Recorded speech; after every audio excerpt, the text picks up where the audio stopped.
Just what is it that sets Plácido Domingo apart from the greats of the operatic stage? Well, look up applause in the Guinness Book of World Records and you'll see that an audience cheered him after a performance for 1 hour and 20 minutes nonstop. Fair to say no audience in history has ever seen anything quite like it, and for opera, that's just the problem.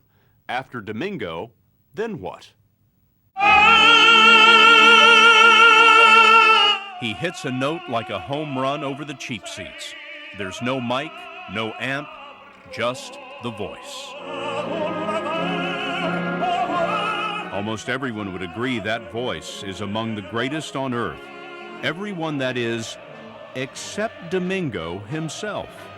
I always say it, if I will be able to sing the way I know it should be done, I will be the greatest singer in the world. Because I know exactly what you have to do it, except that I cannot do it. That's the problem. At any time in my life, I don't think I have been able to sing the way I exactly crosses my mind and it should be. You have never been satisfied on stage? Not completely. Certainly the audiences have been, but now at the age of 63, Domingo worries about who will take his place. So he's searching for the next generation of stars. Who's he betting on? Well, there's a woman who was selling cleaning products door to door and a former football player from Florida. Where's he finding them? We followed Domingo on the talent hunt to Paris. Here he's rehearsing young singers he discovered in his annual talent competition.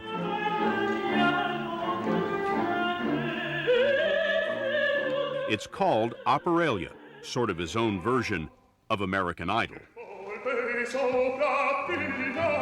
Every year, about 1,000 singers from all over the world apply to Operalia. Judges choose 40 to come to the competition. Doesn't matter if they can't afford it, all the expenses are paid. In the end, 10 singers are finalists who perform in concert.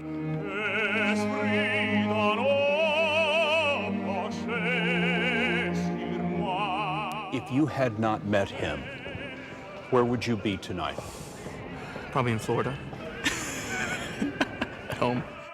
In Florida, John Matz was a high school football star who used to sing the national anthem before his own games. Matz studied singing in college, and in the 10th annual Operalia competition, he was the top tenor. Here, he's suited up for a dress rehearsal.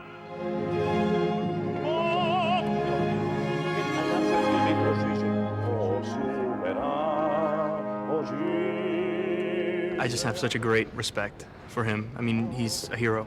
Somebody that I've always watched, always listened to, and never really thought that I would ever be that close to at any time. It's because of him, and that's his belief in young artists and giving people the opportunity to say, you know, I believe in them, they can do it, give them a chance.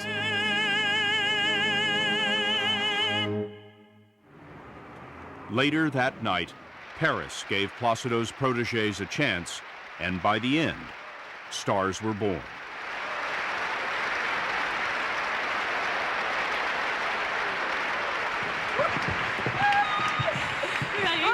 Some were thrilled, others looked like it was the most traumatic experience of their lives. There was still one last lesson. Domingo taught them the first rule of the encore: go out only if they demand it. If they insist very much, should we do the sextet again or no? The morning after, on the River Seine, we asked about something that we saw on stage that surprised us. You were pushing all these young people out ahead of you onto the stage. I think a lot of people would say that's not what a star does. A star leads out onto the stage. I see them just like my children. And I am here, you know, just to try to help you. That's the way, you know. You cannot be so vain that it is, okay, so here I am, you know, and here they are coming behind. I think it's wonderful that they are coming forward. You are not simply handing out prizes. You're trying to develop careers. Absolutely, absolutely. That was the whole idea of the competition. I think for me, one of the great passions and great love that I have in music is the continuation, is to be able to give to the young artists, to the young singers, what I have been able to get from the singers and the conductors and all the people I have worked with.